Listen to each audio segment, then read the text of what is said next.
Okay, Mark, so got one of my rapier simulators I made so long ago because I don't have anything else that's rapier simulator. But try this to see if it alleviates the stress on your wrist. So right now, as I understand it, you're going on guard with a medium guard, and you're grabbing the rapier in kind of a standard hammer grip with the finger over the key and your hand is aligned in the medium grip, meaning it's not supinated and it's not pronated, knuckles out or palm up. And if this is what's causing stress on the back of your wrist, it sounds like it's very similar to the problem I was running into, which was after working in an aluminum foundry for all those years, I have a little carpal tunnel. And so if I would fight here or here for any period of time, in fact, just holding this very light simulator right now, I can feel it really pulling on my forearm. My arm would go numb. My hand would go numb and I'd lose my grip. And so after dealing with this for a while, I adopted the supinated guard. And once I did this, I noticed, and of course, you get used to it and you do a little conditioning and tempering on your hand. I stopped running into the problem when my hand would go numb and I'd lose grip strength. So the way to do it is, instead of the medium hammer grip, okay, you're going to turn the rapier up so the keys are parallel with the floor, all right? Your palms up. The other thing though is you're not doing this hammer grip. Instead, let me get over here so you can see it. I'm taking a very light grip, right? And my index finger basically touches on the joint between the forte or the ricasso and the key in itself, okay?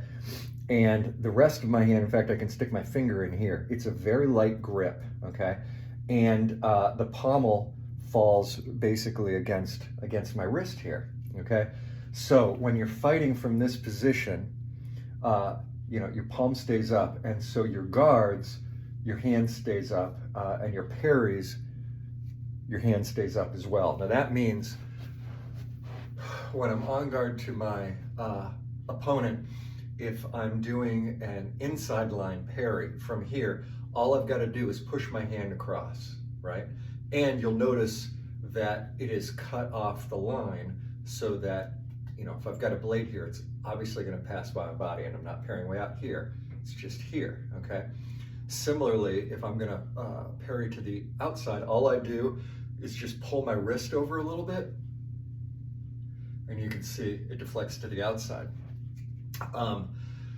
Similarly, from this stance, when I do a lunge, okay, and let me get over here so that you can see my hand. From here, when I lunge, it's extended straight out with the palm up, and my shoulder opens up, okay? Now, if I rolled my knuckles up, you see how my shoulder begins to roll in, and I sort of lean in. I really open up my chest and my shoulders when I'm lunging from this position with the palm up, okay? And so from here, boop, and then back in. And again, you're keeping a light contact grip with the grip itself, and that index finger on the key is what's helping it keep stabilized. And really, these two fingers are what are doing the majority of the work, just holding the blade in place. And then the lateral movement, or the horizontal movement, I should say, is being directed by the light grip on the hand, and it's mostly wrist. You see that? If you do a disengage, right, palm still stays down, okay? Parry, parry. You can beat everything else with this.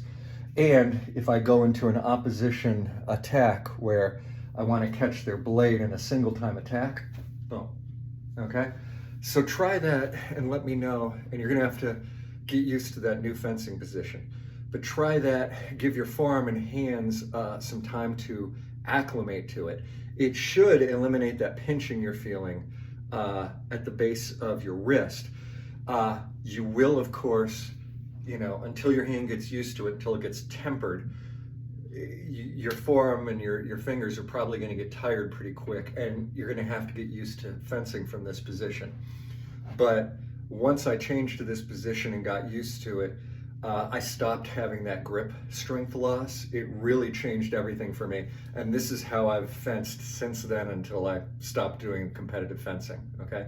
The other thing is, and you probably are already doing this, but one of the things I recommend to people is instead of doing, an extended guard, okay? Keep especially for us tall guys with lots of reach, keep your hand down and close, okay? And that way you've got extra reach when you extend to surprise people with, and then that coordinated with your footwork allows you to eat up a lot of room with that, okay?